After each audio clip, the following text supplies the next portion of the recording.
Hey there, and welcome to the Catching Up with Casey show, where we talk about anything and everything that has to do with building cohesive, vision-driven teams. I am Casey Watts, school impact strategist and the host of this show.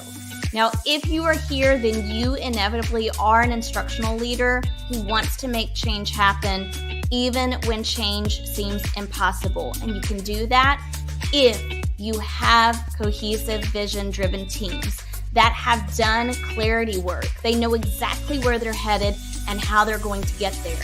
These teams have done identity work, and they've built their self and social awareness skills. And they have done collaboration work, and they know how to move beyond faux collaboration to get to true collaboration where change happens and where people get on board. I'm so excited to bring to you conversations that help you to do exactly that. The work that needs to be done to build cohesive, vision-driven teams. Now, with all of that said, let's dive into today's conversation.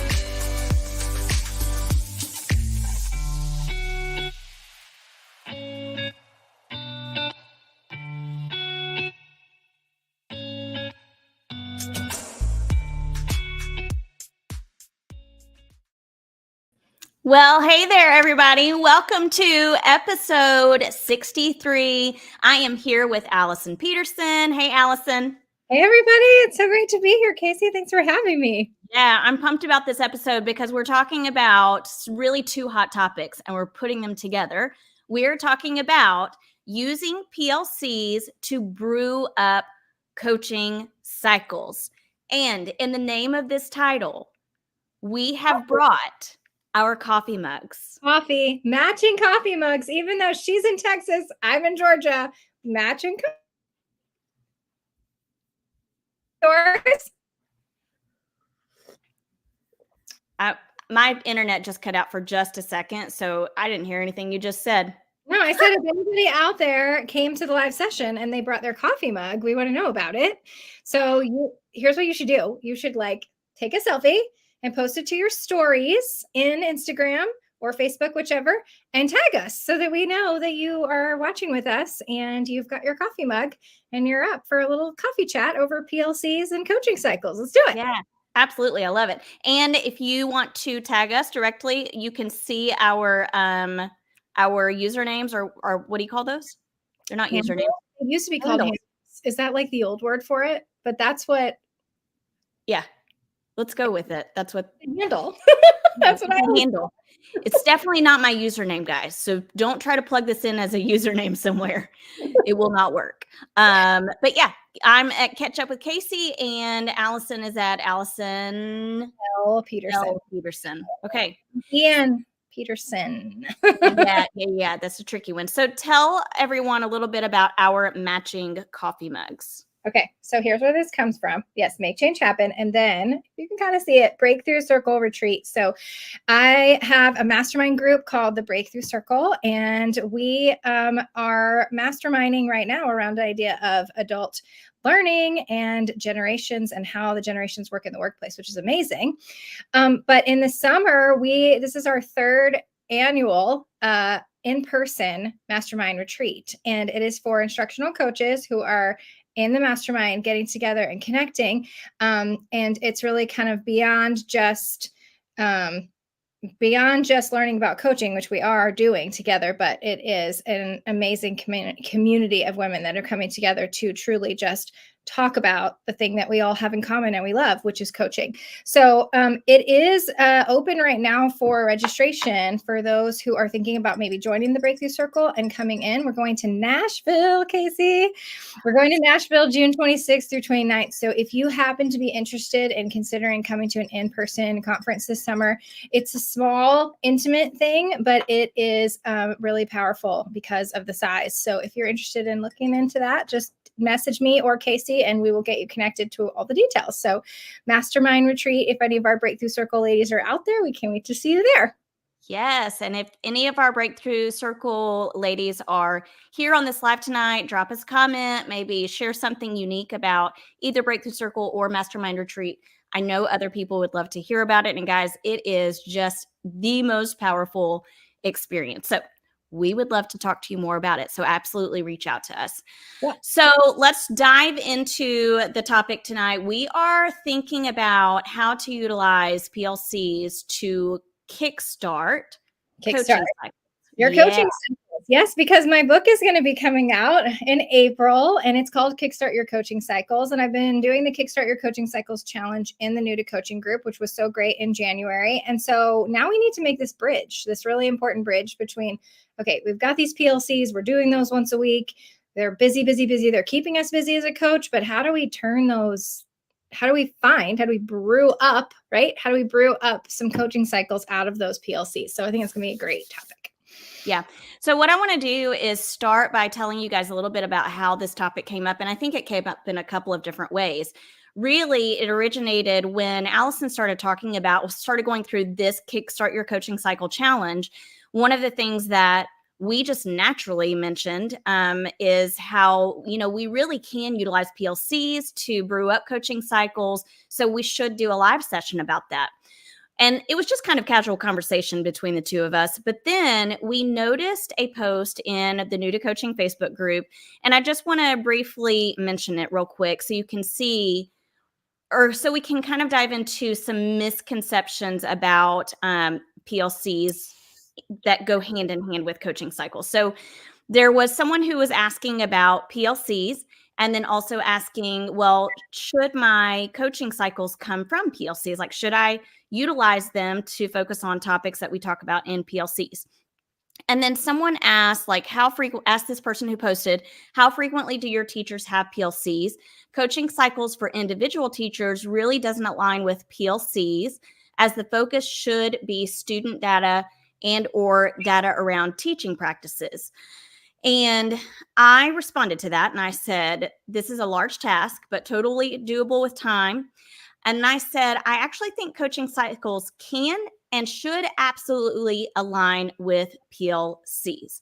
And so that's kind of why we wanted to really dive into this topic tonight. So I want to kind of go into this question, Allison, like, why is there possibly this misconception that PLCs are separate from coaching cycles? Like they're these two separate things. What are your thoughts on that? Well, I just think, especially since we work with new coaches, and really, like, I think the role clarity piece has a lot to do with that. I think what happens is a coach gets hired and she gets told she's supposed to do these things. She's supposed to do professional development. She's supposed to facilitate PLCs. Oh yeah, and you're supposed to do coaching cycles. Oh yeah, you're supposed to do all of this stuff that the admin asks you to do, like testing coordinator or just tasks that admin has for you.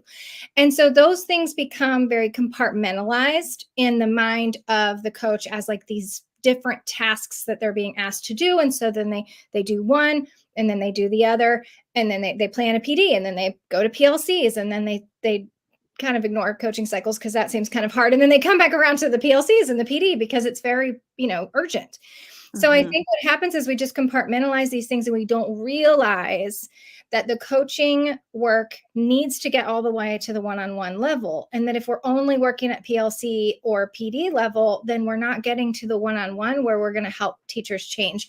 And so we don't always realize that PD and PLC should be a bridge to the one-on-one work. Whatever you're discussing in that group has to go to one-on-one. So what I find is just this isolation of thinking versus integrating them. Yeah.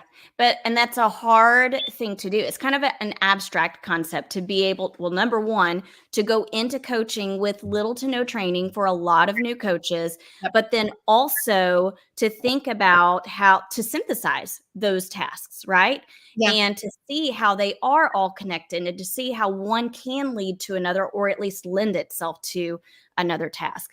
Someone said, oh, this is a great thing that we can address here. There's a misconception about PLCs. PLCs are professional learning communities.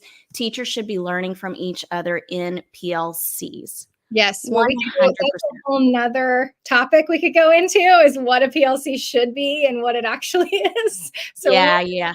Rabbit trail, but I completely agree, Pauline. Right. I do too. And just for tonight's purposes, I'm just going to go ahead and use what you've said as the general idea or definition of PLCs, because I think this is pretty much it. Like, PLCs are professional learning communities. Teachers should be learning from each other in PLCs. I have several other videos where I talk about PLCs. So if you go to my YouTube channel or Spotify, iTunes, you can find the Catching Up with Casey show, and you will notice several different videos that have the topic of PLCs listed, and where we talk about what is it not, etc. But this is a great definition for tonight. And if we look at PLCs as this time where teachers are getting together and learning from one another, then we can also think about how that goes hand in hand with coaching cycles. So let's talk about how the two go hand in hand. What are your thoughts? Well, it goes to the learning, right? So if we're supposed to be learning something together in a PLC, and we're trying to embrace this new thing, new learning strategy, new strategy we're trying to try, just anything we're trying to learn, we can learn that in a group setting, but we have to go back to our individual classrooms and apply it, right? Mm-hmm. And that's when the coaching cycle piece comes in, is when the teacher leaves the group learning and goes to the individual classroom and looks around and is like, okay, I want to try this thing, but I have a lot of questions, but I don't really know if that's going to work. And then honestly, she'll probably talk herself right out of it, because she's like, yeah, I don't think that, there's too many problems that are going to pop up, too many things. And she's going to go right back to what she knows, because it honestly is going to take a lot of thinking for her to make this change in her classroom. And that's the beauty of having a thinking partner. If you had a coach who is going to partner with you at the one-on-one level to help you think about all these details, then you might be more willing to wade through the difficulty of making change happen in your classroom. And so I think it really just, the connection is that we're learning something, and then we have to go apply it. And you need someone to support you in that application. And that's where coaching cycles comes in. Yeah. And what I want to add to that is, I think it can sound really easy. Like, when we share this offhand, it sounds really simple. Like, oh, okay, yeah, like, I'm going to use what they're learning in PLCs and we're going to turn it into a coaching cycle. But we know what actually happens is what feels like resistance from teachers, that they're going back and they're not reaching out to you, or you're asking, like, how are things going with this strategy that we talked about? And there's really no reciprocity there. So we have to really intentionally use PLCs that can lead into coaching cycles. And that's where I feel like, Allison, the same concept that you address with Kickstart Your Coaching Cycles through PD is exactly the same as it is in PLCs. So what realistically does it look like to bridge that gap? Yeah, I mean, with the Kickstart PD, you're trying to find a topic that teachers are willing to come around and learn. So like, you're trying to create a PD that you might invite them to, an optional PD that you might create some excitement around. With PLC, it's not really optional. They have to show up, and they kind of have to do the learning that's being asked of them. So you don't have that freedom of kind of creating an automatically willing teacher. But what you are doing is, when you're going into either of these places, you are listening for teachers who are willing to try this or are thinking they might, and how they might. Because if they have any interest in trying a tool or a new strategy that you're working on together and learning, then that's where the bridge comes in, and where you can take that to the one-on-one. So it's always about listening in the casual conversations. And you might hear something in PLC and you might not say anything right then. Like, that might not be the moment for you to like capitalize on it. But later you can walk down the hall, you can check in with this teacher during her planning and say, hey, I heard that thing you said during PLC, that you really seemed like it might be a good fit for your students. And I was just wondering if you were thinking about trying it. I would love to help you. Do you want to meet next week? Like, trying to grab something from a PLC conversation of an interested teacher and go, all right, I'm going to follow up with that. I'm going to go and see if I can get a partnership going with her. Yeah, it is all about the follow-up. And when we think about PLCs as being that learning time, if it is a learning time, I'm not saying that everyone approaches PLCs the appropriate, accurate way, right? And I think we all can agree that it's probably happening less frequently than it actually is happening, that a true PLC is taking place. Yeah. But regardless, even if you are talking about student data, or you're bringing student work samples, or you're talking about misconceptions that students have around a concept, that is a great time to just listen in. And it's almost like you need to go into PLCs thinking about what you're going to tune into. Am I going to tune into the conversations that they're having? Am I going to tune into their frustrations? Am I going to tune into their body language? Like, what is it that I'm listening and looking for? And how am I going to utilize that with a follow-up conversation, no matter what it is? And if it's about student data that is centered on like whatever your campus instructional focus is, all the better. Yeah. Yeah. Yeah. I mean, it's really about that. It's about listening for ways that you can connect with them on whatever they've said, even if they are frustrated, even if they are kind of resistant, like whatever the emotion is that's coming up, it's the opportunity to circle back around and say, I really heard what you were saying. I really did. And I agree. I think what you're saying is, I had a teacher talking to me the other day about how students weren't doing very well in their writing. And she wanted to show me the data, and she wanted to like show me the samples and all that. And so we were looking at it, and I was like, okay, I hear you. I hear you on this. So what can we do? Let's work on it. It's that opportunity to hear them out and then follow up and not leave it.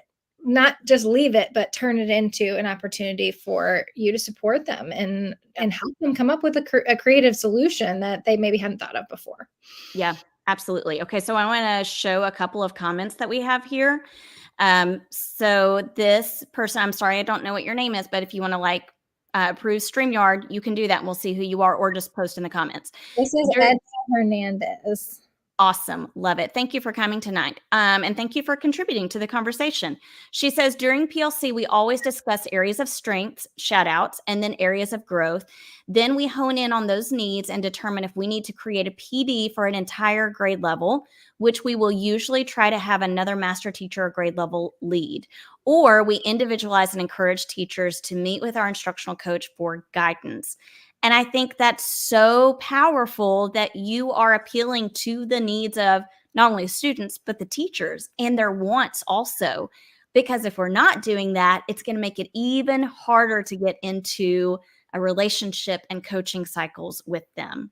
Yeah, I love this idea of encourage them to meet with instructional coaches for guidance. But often when we just say, hey, go meet with a coach if you need help, they're not coming, right? They're not going and looking for that coach. So this is another strategy from the Kickstart PD that you can take over to the PLC. Even if you're not the facilitator of PLC and you are just a participant or a listener, which I've heard that as being a role for PLCs, Casey, that's kind of like your role, right? In PLCs. And so ask them to do an exit ticket. And it can be super short and simple and on a note card, but just have them write something down that they could want follow up on. You can ask them what do you still have questions about? It just kind of depends on the topic, but anything that's going to prompt them to write something down about how they might actually want or need help or want support or guidance, that's your in, because I call that the golden ticket, because you can take that information and follow up with them in person and use that as the place. But sometimes teachers almost literally don't pause for long enough to wonder how they're going to need help and admit, you know what, I might actually want help on this. They're just too busy. They've closed their books. They have to go back and teach. They haven't thought about, oh yeah, I'm going to have to reach out to the coach. So making that reflection time at the end of the PLC, if you can at all facilitate that, you will win that exit ticket, golden ticket for follow-up. And you'll also find out how it was useful to them or what they're taking away from the time in PLC. So yeah. And also, I think it's important to mention that when we follow up with them, I don't always know that the best route is to say, hey, you want to start a coaching cycle? Because for whatever reason, Probably because our roles haven't been set up that great, if we're all being quite honest, and Yeah. nobody really knows exactly what we do, and they see coaching cycles as like this foreign, like, no, I don't think so. Right. Red flags coming up, and who knows why. It could be for a variety of reasons, like past experiences with coaches that were negative, Yeah. or just the unknown. Like, go into it conversationally. And I love, Allison, you always talk about just putting marbles in the jar. So even if it's not like you're starting a full on coaching cycle with them, that's okay. A simple conversation can be a marble in the jar and can eventually lead to a coaching cycle that is truly impactful for them. Yeah, absolutely. And I really feel like the follow-up gets that opportunity for just the conversation to go. When it comes to, outrightly asking them or inviting them to come into a coaching cycle, they feel like that's one more thing. They are super intimidated because they don't know what exactly they're committing to. Nothing Right. with. But if you can just ask them to meet next week. Do you want to meet next week on Tuesday? And maybe we could start talking about this. That's not scary. Meet Right. next week on Tuesday. Okay, sure. They don't have to commit to anything other than next week on Tuesday. And at this point, they've shown interest to want to ask for help, So try to get them into one meeting before you get them, to commit to this like long coaching cycle. And then my other little trick that I like to do is once we've had that meeting, ask them, well, okay, this was so great. Do you want to meet again next week? Same time? Works for me. Like, it works like magic because Mhm. I just started a coaching cycle with a teacher the same way. And I just got one meeting with her. And then I was like, gosh, this is so great. Let's keep going. Do you want to meet again next Friday? And here we are. We're like 4 weeks into this thing because I keep asking the question and she keeps saying yes. And so trying to get your coaching cycles to feel a little less formal will hopefully open up the doors to you kind of working with them for a little bit longer. Yes, absolutely. Pauline says, exit ticket is great. Yes, it is. And it can be as simple as possible, or it can be a little bit more complex. So, yeah, absolutely utilize that. And then if you are in multiple, Jason says, if you're in multiple PLC groups like I am, I get it. Totally understand. I think some of us are in that same boat. You often see opportunities for cross-curricular planning. It's been rewarding to connect people across typical department or content area boundaries. The common thread, kids we share in common. It's great to find opportunities to support one another and to help students make connections across content areas. Yes. So I actually had that experience today. We had a vertical team meeting with just 2 grade levels, and it was a grade level from one campus and a grade level from another campus, primary to elementary schools. And it was just phenomenal, the conversations that we were able to have. And I'm going to be able to follow up on those conversations because in the very beginning, we said, what are your hopes from for today's session? Everyone wrote something on a sticky note. We followed up with that at the end. Like, what do you feel like was most useful for you? Are you recognizing that you met your hopes and goals for this meeting? How can we support you in the future? And I'm going to be able to follow up with all of those people after today. And some of them may not turn into coaching cycles, but some of them definitely will. And that is a win. Yeah, absolutely. 1 or 2 coaching cycles is still a lot, like get Exactly. something going that feels like it's moving. Because that's when you as a coach start to feel like you're making progress. You're making momentum happen because you are actually seeing change. Like a teacher is willing to make a change in her classroom, you're seeing an impact, you're seeing change. And sometimes in the PLC setting, when you don't see the transfer to classrooms as readily, you don't always feel like you're seeing that change in progress. And so if you're getting a little bogged down and frustrated with PLCs not feeling like they're making an impact, Yep. move all the way to the one-on-one and you're going to start to see that progress happening. Even if it's just one teacher, it's still going to invigorate and energize you to see that working. It's working. Yes. And in turn, it will re-energize and invigorate that teacher who will go into the PLC and hopefully be the runner that PLC needs, Yeah. right? So it's just like this domino effect is what we're going for. Yeah. There were two things I was going to mention specifically. One of those is, okay, I would love to know in the comments, if you are able to put in the comments, let us know if what your role is with PLCs, because some of you might be a facilitator, some of you might just be a participant, some of you might be in charge of leading them. So let us know in the comments where you fall. We would also love to answer any questions or address any scenarios you have. So feel free to put those in the comments. But what I also want to say is, when you're looking at your PLCs or team meetings, and most of you probably, for the most part, I'm not saying it's everyone, but you probably have a pretty typical agenda, right? Or at least a format that you use when you go into leading or facilitating PLCs or team meetings. You can plan ahead of time how you're going to look at that agenda through the lens of kick-starting some coaching cycles. So when I'm looking at the agenda, I might say, today, when I go into PLCs, I'm going to use this part of the agenda and really ask intentional questions that I'm going to listen in for responses. Or I'm just going to observe how people are responding to this part of the agenda and then figure out ways that I'm going to follow up with them. So go into it with that mindset of listening intentionally and asking questions intentionally also. Yeah, I think in PLCs, sometimes you're so tempted to like solve all their problems right there and then, right? Like when they bring these things to the table and they're all of them are maybe getting uppity about something, it's a lot. If you can try to put some answers on the table, just so you're not like leaving them with nothing, but realize like that's going to be better if we have a one-on-one conversation. I'm just going to even say, you know what? I think with your students and your situation, I think if we meet one-on-one, we could really work through that together. Like it's an opportunity for you to say, like, I really hear that your problem is a little different than the other teachers. So let's connect, because I can help you with that. And we can get into the specifics of your students or your data or your whatever. And that's a place sometimes too, where we feel like in that moment, we need to solve her problem. Like, no, you don't need to solve the problem in the PLC always. You need to go, let's schedule a follow-up. Like, let's connect. And that's the opportunity, again, to get into the one-on-one. Yeah. And I just want to say it again. I know Allison has already said this, but I'm going to say it again because it's worth saying.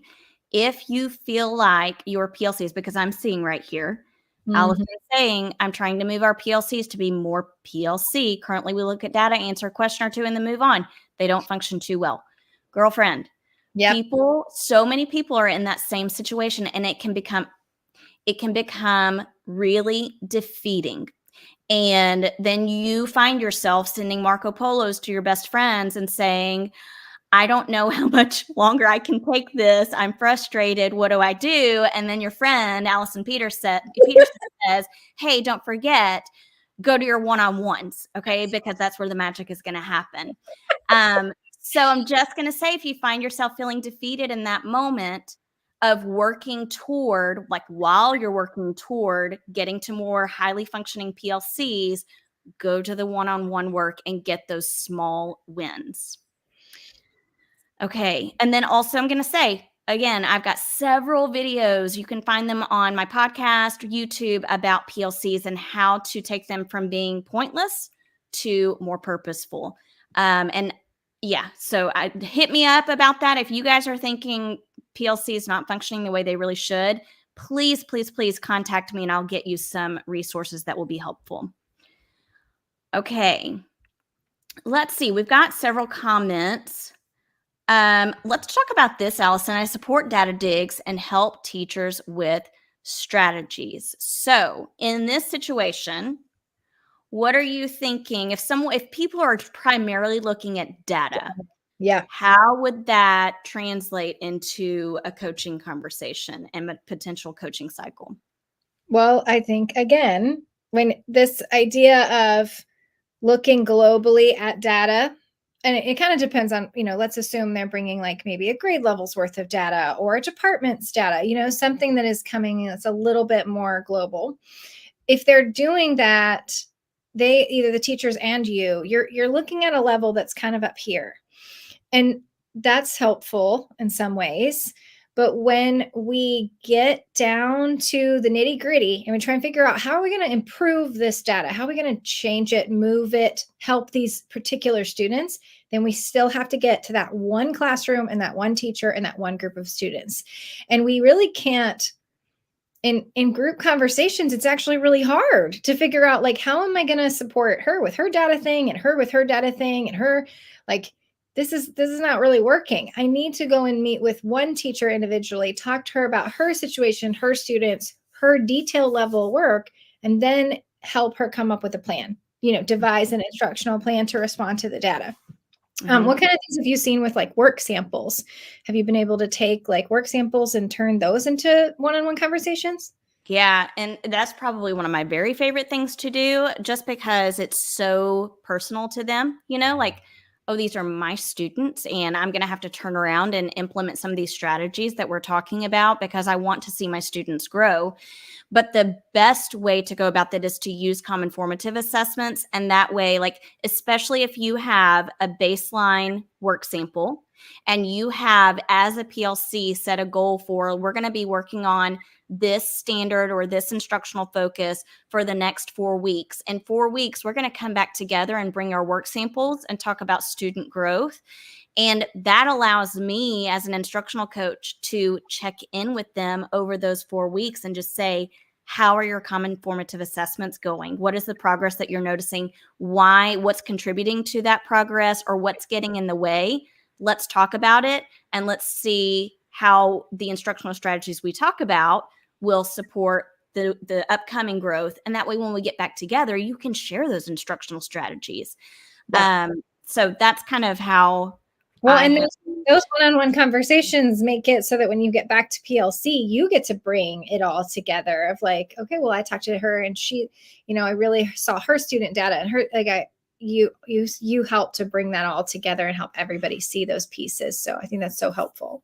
Yeah. And Diana said, hone in on next teaching steps intentionally for the teacher students, which I think is so help. Like, if we can help teachers to get to the point of thinking about just your next teaching step, not all of the teaching strategies, just your very first next step, then we've made progress as an instructional coach with coaching cycles, and we've helped a teacher to make progress and her students to make progress. And I think that's something important to mention here too, is when we talk about these teaching strategies in a PLC or our planning meetings, we shouldn't expect that all teachers need support with that strategy, or that that's the only strategy that we can support them with. Right. Because we have to individualize and differentiate for them as we would with students.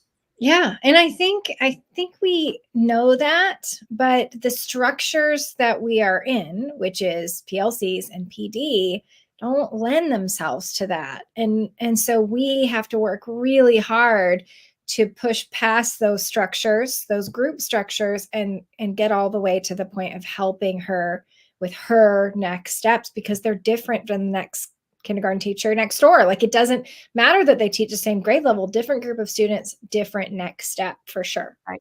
Yeah. And that could be definitely a part of your exit ticket. Like, in thinking about this instructional strategy, where would you rate yourself? Or in thinking about this instructional strategies and your students, how do you feel most confident about this strategy? In what ways do you feel least confident? What do you feel like would be a first next step for you if you're thinking about this strategy? Yeah. I mean, that's one of my favorite questions. How are you going to use this next? Like, anything that kind of gets them to thinking about what their next step might be means that you can come in and help support them with that next step. So if you can get them to articulate the next step, boom, you're good to go. I did a PD one time and then asked them, like, okay, so what is the next unit that you're going to be teaching that you could use this with? And that next unit was on my exit ticket, and I was able to follow up and say, hey, I saw you're going to be doing a unit on this, and I can't wait to help you with it. So just asking them about what's next is really a good prompt, because it's not really a scary prompt usually. Right. It's not going to intimidate them. They're just like, yeah, what's next? What am I going to do next with this? Right. And they want to think, I think they enjoy thinking about that too. You know, it's a very personalized thing. So let me just, we probably won't dig into this deeply, but Yeah. there is a question I want to talk about. And it's, what if a teacher is resistant to the strategies a coach uses to strike up a potential coaching cycle from PLCs? Like, you've decided, okay, here's how I'm going to follow up and try to strike up a coaching cycle, and a teacher seems resistant. What might we do in that situation? Well, this is hard because, the resistance can come a lot of different ways. Sometimes it's like that passive resistance where you're kind of like, you can tell she's not really interested and she's just kind of brushing you off. Or you could get the other end of the spectrum where she's going to flat out tell you, like, don't come in my classroom. So, you never know what that's going to be when you get that resistance. But the first thing you need to do is realize that whatever external version of resistance you're getting, it really just means that you haven't truly earned the trust yet to coach this teacher one-on-one. She's not ready. He or she's not ready. And there's really not a lot you can do to change her and who she is. And Mhm. so what you can do, though, is what we talked about before, is those marbles in the jar and trying to just still do the follow-up, still try to connect, and try to allow yourself to not be quick to quit on this teacher because she's Mhm. resistant and she'll never change. I I have been doing this for 10 years, friends. They will change. Not Mhm. they will change everything about themselves. They will open up to you. Give them time, especially when we're working with new coaches and you're like, in the first 6 months of this job, you need to earn more trust with this teacher. I've got a teacher that I'm thinking of who's been at the school for like 23 years. And I just showed up and all of a sudden I'm like her coach and I'm this young girl. Like, why would she trust me, to be Yeah. honest? Like, Yeah. really, Right.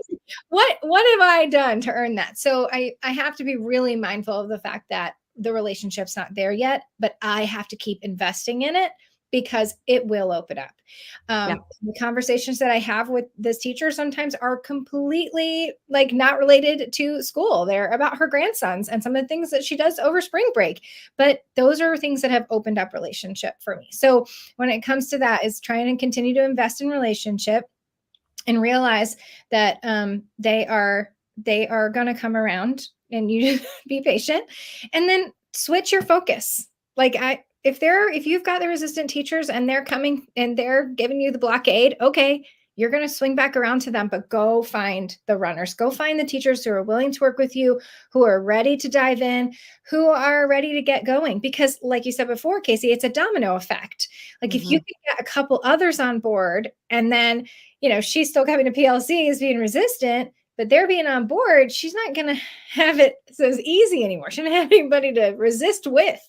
Yeah. So, trying to win over some other teachers who are more willing first, and to not get so caught up in the resistance, and try not to like get so caught up in the like they're just not doing what they're supposed to be doing. Like, eek, that's not your job to tell them what they're supposed to, like, that is not the coach's role. That if somebody needs to come down and bring a hammer about you're supposed to be doing this and you're not, it's not you. And so, not in the role that you should, ideally be set up in as a coach. You are not the person who's telling them what they should and should not be doing in terms of really holding them to the fire for those types of things. And so, Yeah. ask your admin to do their rounds, ask your admin to do their part to support the fact that they have expectations and they want those to be met.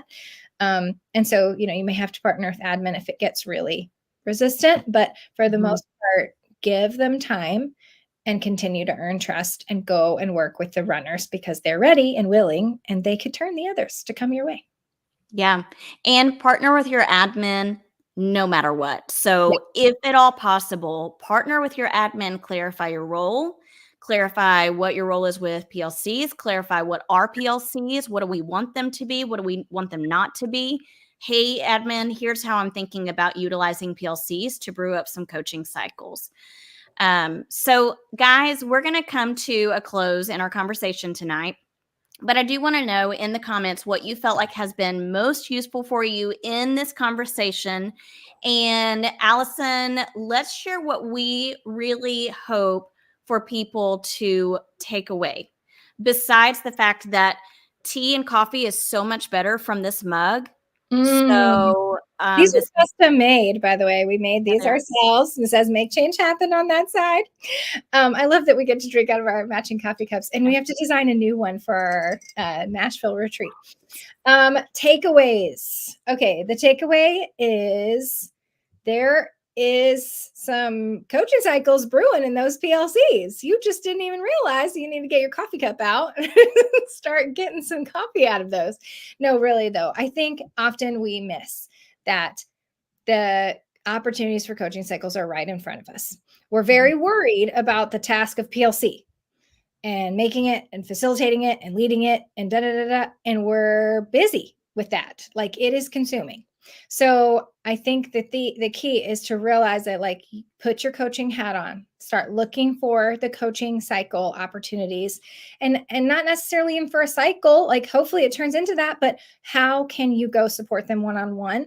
That's what you're doing in a coaching cycle, is supporting them one-on-one, getting them to actually implement the change you want them to do. You're only going to be able to do so much in the PLC setting to actually change their practice. Right. So, yeah.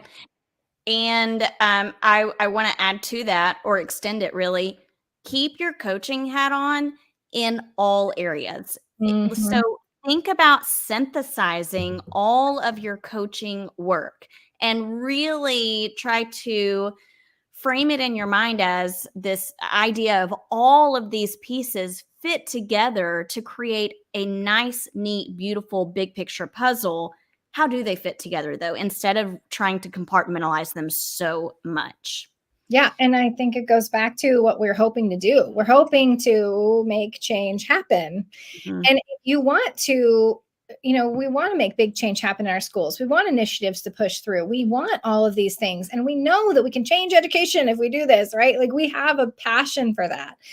But the whole culture change really requires, like, one teacher at a time, saying yes and making the change, and you sitting in the muck and the mire with her and helping her figure it out. And that's such a joy to be a coach and get the opportunity to be in there with her, be her partner, help her figure it out, help her come up with new ideas and try it again. And no, that didn't work. And let's try it again. And create a safe space for that work to happen. That is how you make change happen, is to coach at that level. Absolutely. Diana said we need to when we need to listen to for opportunities. Yes, we absolutely have to listen for opportunities for coaching. Thanks, Take PD. Sandy. Hey, Sandy. Hello. Sandy, you got to take a picture and like post it on some type of social media and tag us in it. Yes. She said take PD to the personal level and watch for open doors always. Yes. Okay. So here are your next steps, audience. Number one, as Allison said earlier, we'd love for you to take a picture with one of your favorite mugs and tag us in a picture on social media. And you can see our handles right there. Mm-hmm. And then also, we would love for you to join us in the Breakthrough Circles so that you can come to our mastermind retreat. You want to do a quick recap of that, Allison? Yeah, we're going to Nashville, June 26th through 29th. It's a 3-day retreat for coaches, and we are going to be connecting personally, having a really great Sandy says, I love my mug. A really great time to connect, but then we're going to be diving deep into masterminding coaching. And this is happening obviously in the summer when coaches are preparing for the next year. How do we onboard our teachers? How do we, how do we get ready for introducing ourselves to faculty? All of the work that we get prepared for over the summer to kind of kickstart a new school year. That's the work that we come around. We set our visions together and make sure that we really anchored to our coaching beliefs. And so that work is so powerful. I really can't explain it to you. It's so powerful, the work we get to do together. And if you want to be a part of it, all you have to do is reach out and let us know, and we'll connect you with all the details. Love it. So what I'm going to do is post Jason's comment as our leaving, as our exit comment. I'm going to go with that. Sure. Coaches are often at the center of it all. Amen. Leverage that. I see my role as connecting people with people, resources, and opportunities. Keep the focus of people instead of compliance. I could not put it better. Okay, I'm seeing some questions in the comments, guys. We will respond to your comments because I'm going to respond to some comments with PLC things too. But yeah, go ahead, Jason. Allison. Sounds like the leading with the middle work that we did together. Jason joined us for lead from the middle. And so when we talked about how you are the leader who is in the middle of all the things that are going on, middle of admin, middle of teachers, middle of even the other, district people, and realizing that you actually are in the middle of everything. And so that's how you make change happen. Be a part of all of these things and bring it together. So I love that, Jason. So glad you're out there. Yes. Okay, guys. So we'll respond to you in the comments. If you have any additional questions, reach out to us. We want to support and partner with you. And I will catch you in next week's episode. I'm going to be with Dr. Michelle Brew, and we're going to be talking about connecting the dots of curriculum and people. So with that said, y'all have a great evening. Bye, Allison. Bye. Hey there, thanks for joining this episode. I would love for you to do me 3 solid favors before you head out.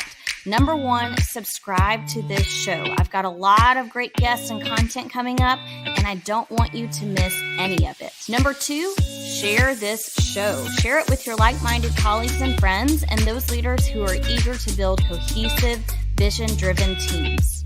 And finally, connect with me on all the social media platforms. You can find me at Catch Up with KC on Instagram, YouTube, and LinkedIn. Until next time, go off and create teams that leave people feeling inspired, empowered, and eager for more each day.